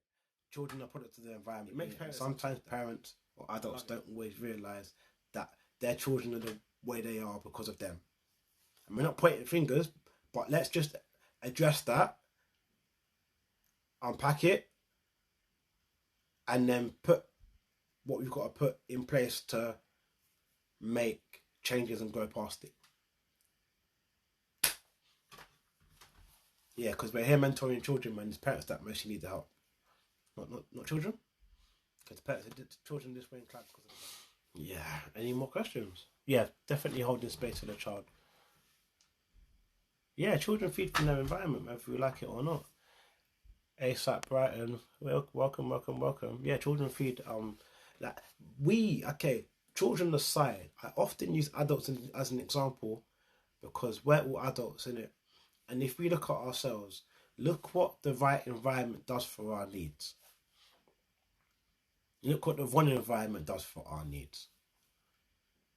Think about it. Take a second to think about it. When you're put in the wrong environment with someone, or when you put yourself in the wrong environment with someone, it could be a working environment, could be a relationship, could be a household that you've moved into for the meantime, that doesn't become conducive for the person you're trying to be. And then when you're in the right space, and you're in a space where there's just growth, reflectiveness, balance, bad days, good days, but everything's allowed. Children need just that. Children need exactly what you need to grow. Children need the same thing.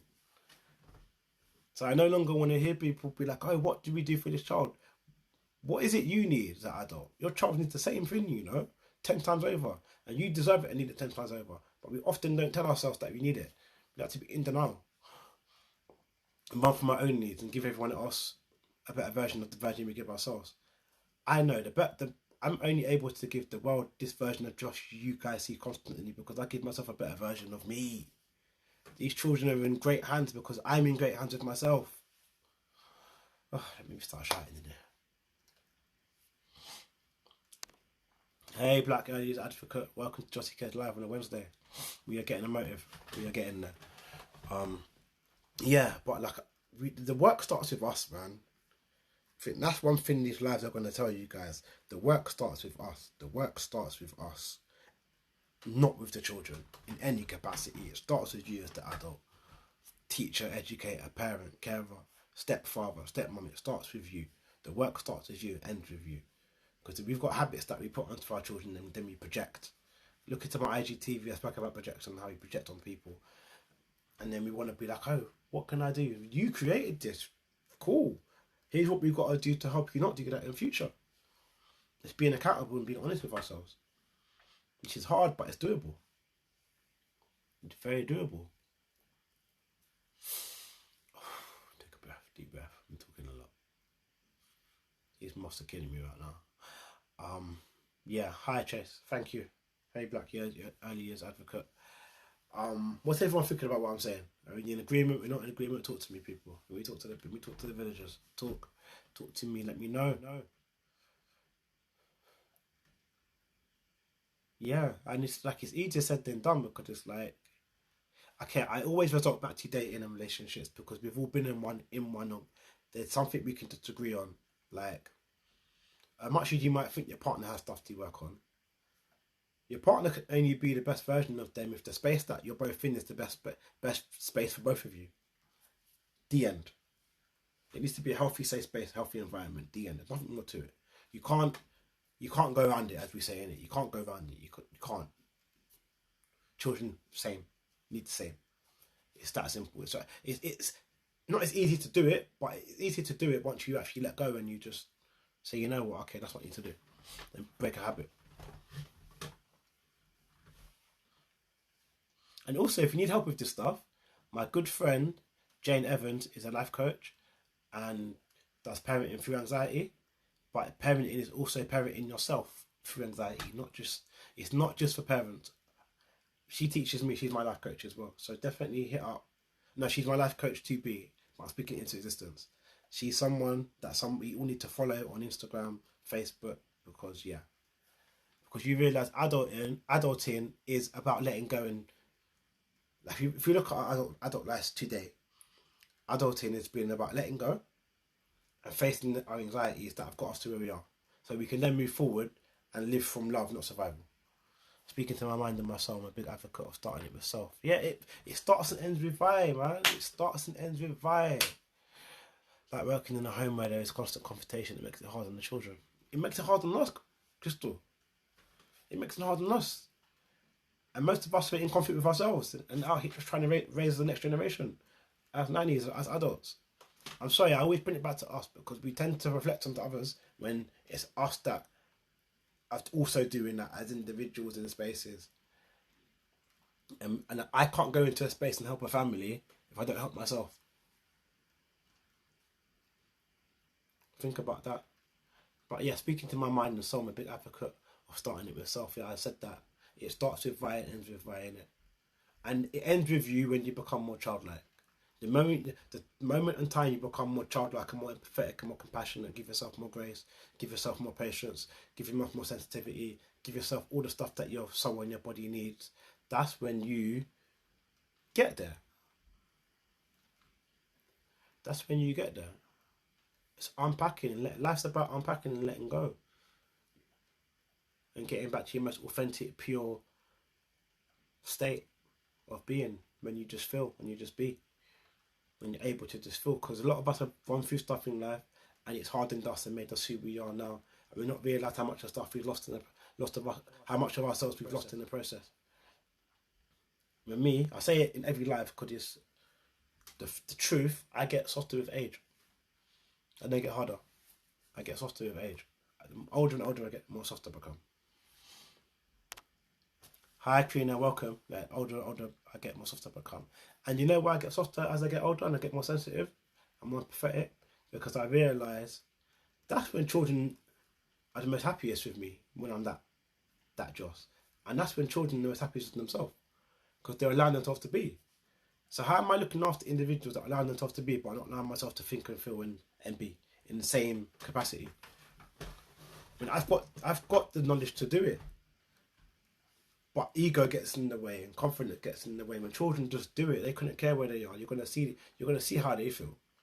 And I've become that person. I couldn't care where I am. You're gonna see how I feel. And I mean in the most politest of manners. If I've got to cry, I'm gonna cry. If I've got to speak my truth, I'm gonna speak my truth. And I've learned that from the kids. I've learned that from the children. Just be honest, be true, be authentic, be raw, be passionate.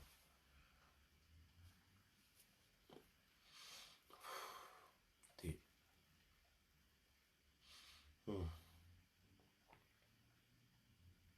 Yeah, so I had to have a moment now just for myself because wow, that was a lot. And this is what I mean. I said it earlier. I'm in here learning with you guys. Like I say stuff and I'm like, wow, I said that, and you all say stuff and I'm like, oh yeah, you're right. I didn't know that. This is what happens. This is what I say. This is a safe space. I become a better parent with age, and that's not because of years. It's that softer self you speak of. Yeah, and you realise, yeah, the softer you become, the easier life becomes with you. And especially, say you're dating, those of us that are dating individuals that are soft souls, makes you a softer soul because you're more confident in being who you are. You're not scared to show how sensitive you are because they're sensitive as well. When you start bucking up with people that aren't on the same vibration with you, and you try to grow in that space, you end up growing but taking away from yourself. So you end up compromising who you are to fit into said space. Children don't do that. Children don't compromise who they are. They don't care where they are. You're going to see them. They're going to show you what I want. We need to do more of that. Less of putting ourselves in spaces with people where we're not being who we need to be for ourselves before others. I couldn't care about what you want from me. I need to do for myself first. And this is why I said on the first live, yeah, date yourself. Date yourself in every capacity. Hug on yourself. Love on yourself. Take yourself out. That's what I said in the other live. I think the first one's on my YouTube page. Ask your loved ones how they want to be loved. Ask your children how do you want me to love you, because we don't do that enough. Ask yourself how do you want to be loved, because how much people don't know. I've asked people. I don't know, Joss. And I'm like, but I get it. It's deep. Not everyone's got that deep with themselves where it's like, well, how do I want to be loved? Apart from the aesthetically pleasing stuff you think you want from love. And I don't mean romantically. I mean in the concept of love overall. Ask yourself, ask your people, ask your children, ask your loved ones, and meet them there. Don't compromise on the love you give them. Meet them there. You either meet them there or don't meet them at all. And if it's your children, I damn hope you learn to meet them where they are, and you're not compromising that, or you're not giving them a half-hearted version of it. Okay, conversations with Cam.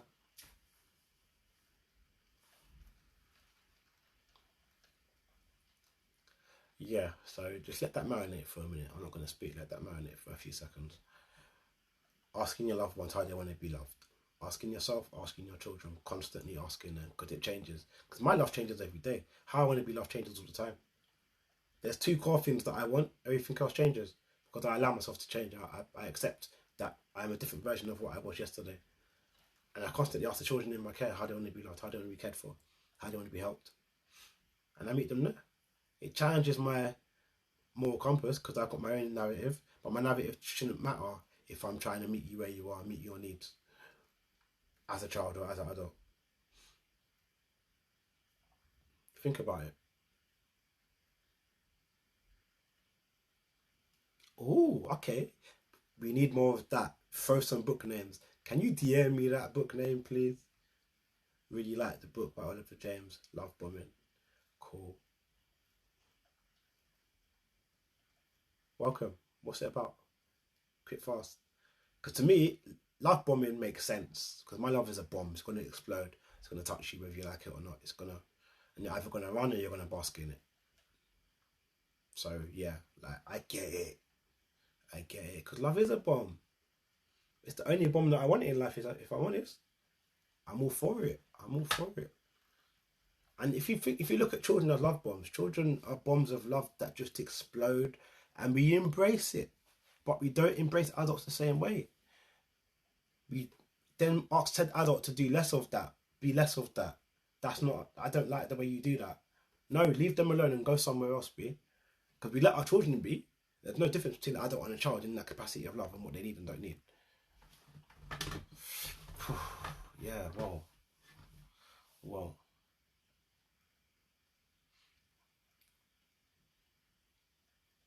Oh, yeah.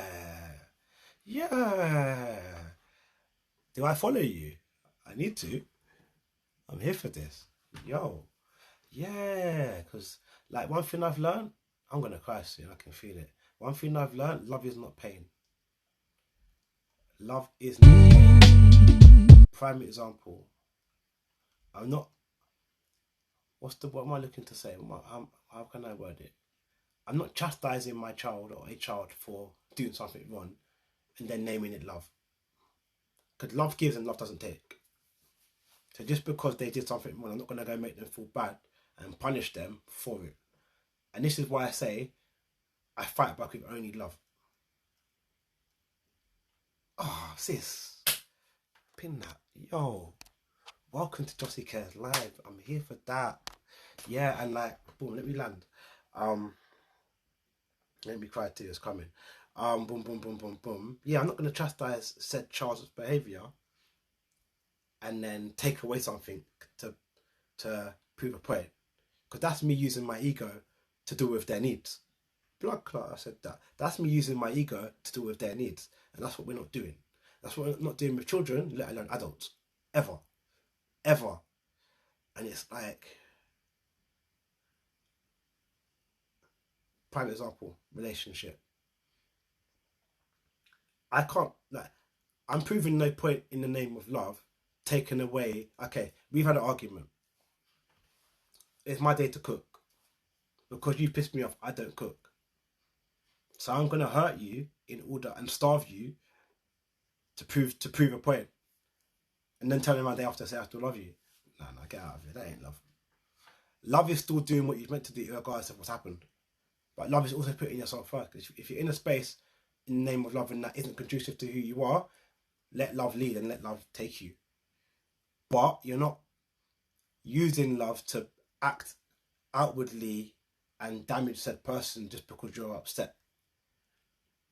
What you need with your upset is love, acknowledgement, accountability, empathy and compassion and grace to deal with your upset. And hey Rara, yeah, love's unconditional. Love's unconditional. I'm trying to land it right now. And yeah, like love isn't pain, man. Like if it hurts, I don't want it. I can't like take it back. I'm good loving myself, B.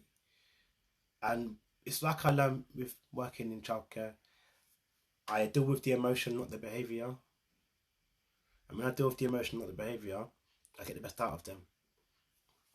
A bond gets reformed. Conflict gets resolved. They feel safe because usually when you do something wrong, you end up at that moment you did something wrong, adult or child, you then start to feel unsafe. What you need when you do something wrong is not to be chastised, it's to be made to feel safe. Hence why I scream and I shout and I say, respond with love only, not with spitefulness or pity. Respond with love only.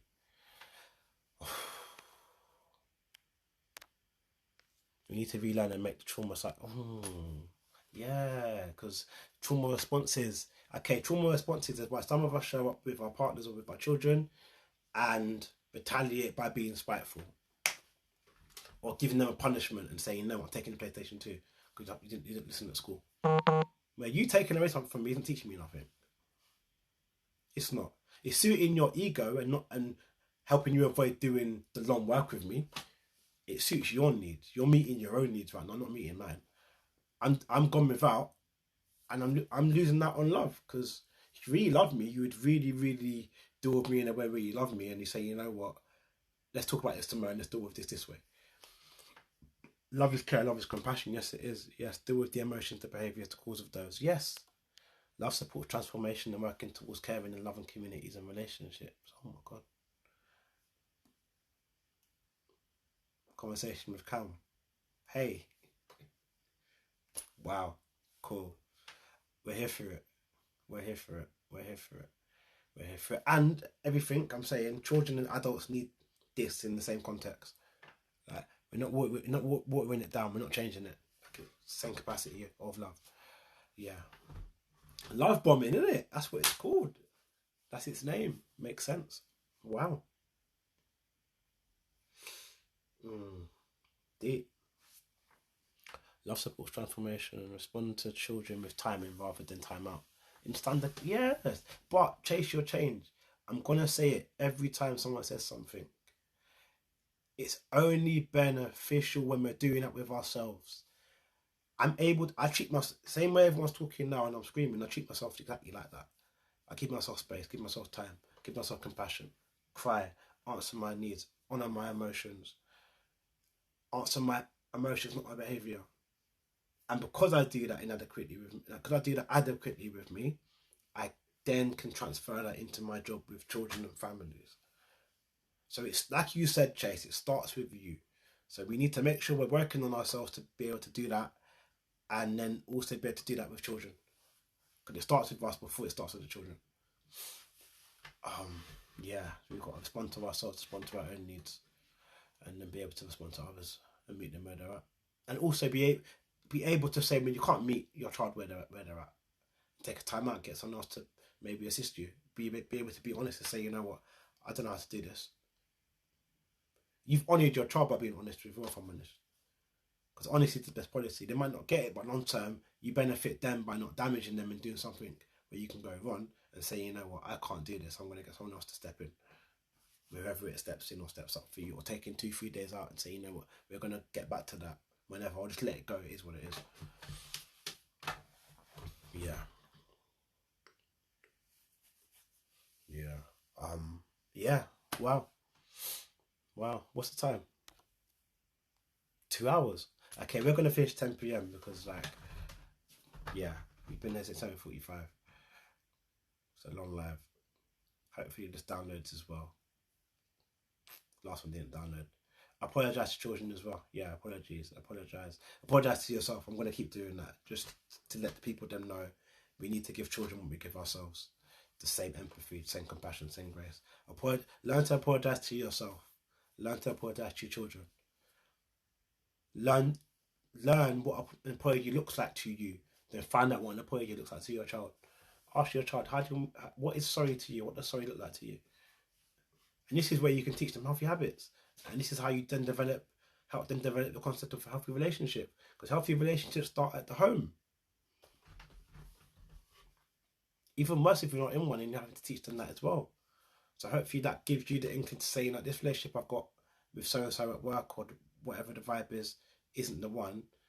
I need to get rid of that so I can then regenerate and be able to then go home and teach everyone how to have relationships. Because if you're not doing it yourself, you can't go and teach it. You're chatting like your ass right now if you're just out here doing not toxic and then at home trying to tell everyone to do up non-toxic. You've got to keep it 100 with yourself, if I'm honest.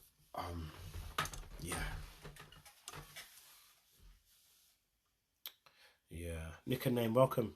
I take it you couldn't find Instagram name, so you called it Nick and name. Hilarious, love it.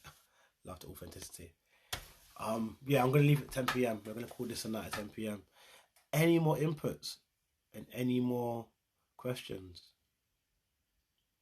Also, this is why I say children are love. Let children lead. Child led. Love leads. Because children are love and love leads. It all makes sense. Oh, I need to be in the gym too. Triggered. Thank you for putting up, Chase, man. You've been here for the whole 2 hours. That's love. Thank you. Love the page as well. Everyone give Chase's page a follow. It's a lot of growth on there, a lot of honesty, a lot of accountability. I'm loving it. Cam, and it's funny because you know what Cam's saying? If you look at people's stories on Instagram, we share this stuff daily. But we don't do it. Out here sharing means we're not doing the work. It sounds corny as well when we say stuff like what Cam's saying, but it's the truth. Right? And as a childcarer, there's so many childcarers. Hey Liam, there's so many childcarers and adults that are meeting people where they're at but not meeting themselves. So you're giving yourself a love you don't even have to give. It's like lending people money you don't have. What are you lending? Air? So imagine you're pouring into children's cups out of an empty cup. Imagine what's going to happen when you pour out of a cup of full. Yes, and your cup's abundant of love, joy, grace, compassion, balance, anger, all the stuff that you need to keep afloat. I say anger because it's balance, isn't it? We're not just trying to be happy 24/7, but you're able to pour into your children abundantly when your cup is full, or when you realise your cup isn't full. Because the honesty is a big part of that. Knowing that my cup isn't full, this is all I can do.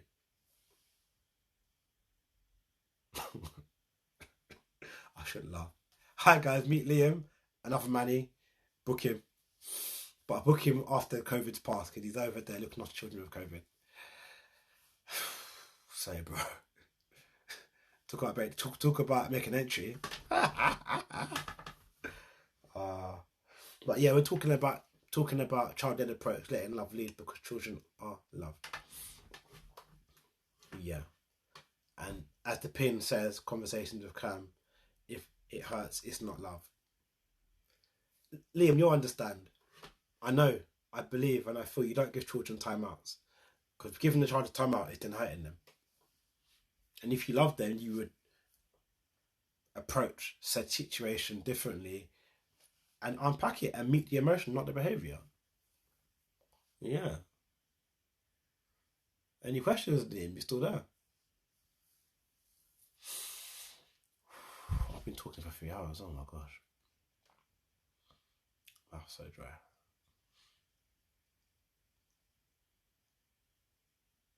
Hey guys. Okay, cool. Yeah, stay. Because I was sitting there tumbleweed. I'm just looking at the screen. Yeah, I've got something to read now. I'm just gonna trust-based approach, no consequence. Talk, Liam. That's the love conversations with Cam has been spewing out since Cam landed with love and been spewing out nothing but love. And now we're walking in puzzles. Then Liam landed with the trust-based approach, no consequence. Love is like my love has no consequence. I've been saying that for a long time. And people think I'm just being poetic and just trying to be romantic. And I'm no, my love has no consequence. There's no consequences from my love.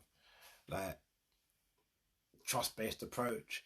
Adults need this approach too. Children need this approach. It's what we need. It's what we needed as a child we was. Hence why we need to become childlike and we're back to our childlike self, where we're most safest and most happiest. Liam, make that a Facebook status. Like, put that on the t-shirt.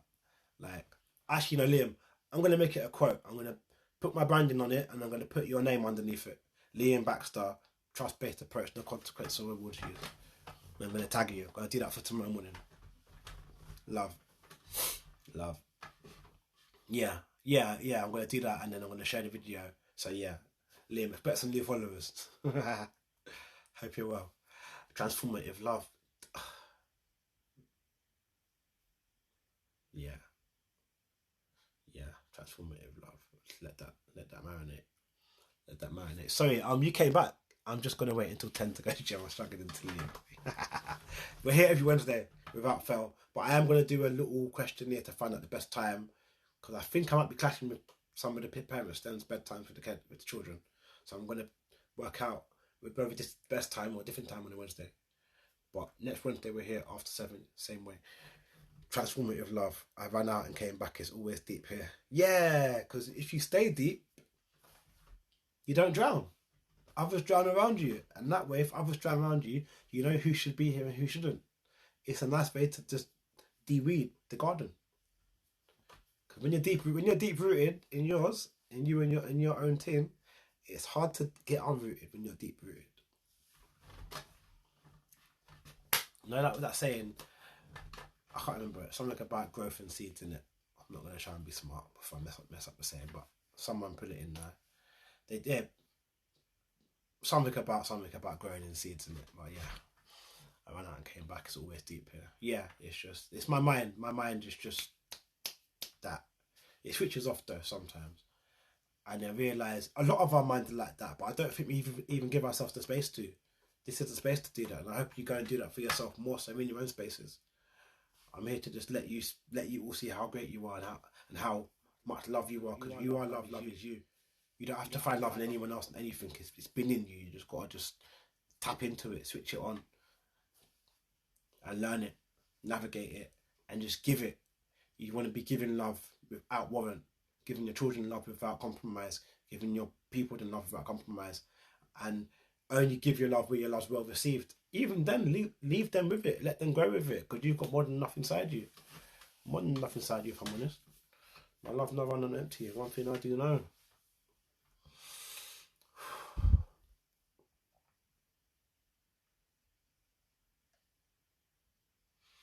Wow, people. Yeah, we've got 5 minutes.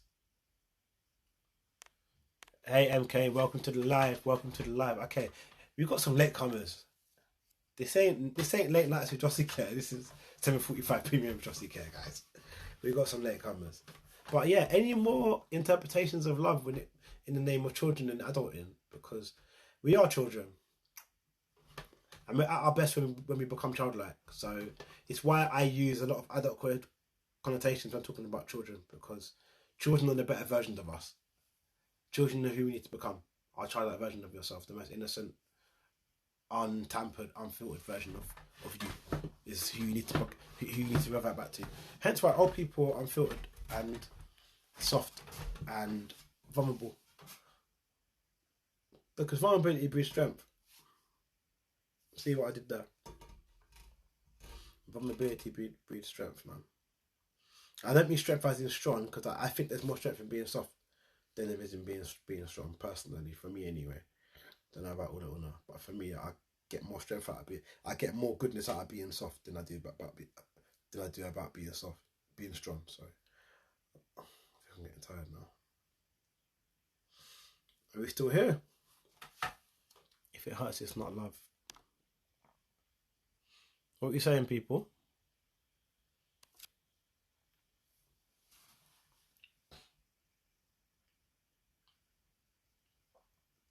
Okay, guys, I'm gonna love you and leave you guys 4 minutes early because I don't want to sit here and stare at myself.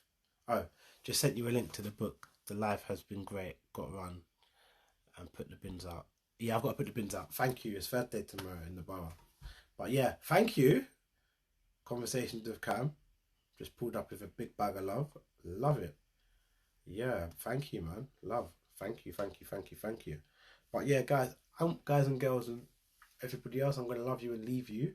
This will be up in the morning or tonight on the YouTube and IGTV for the first 10 minutes. So yeah, love you all, man. Peace. Peace, man. Be love. Learn love. Let it go. We'll always come back. And always let love lead. And let your children lead as well. Peace. Love you.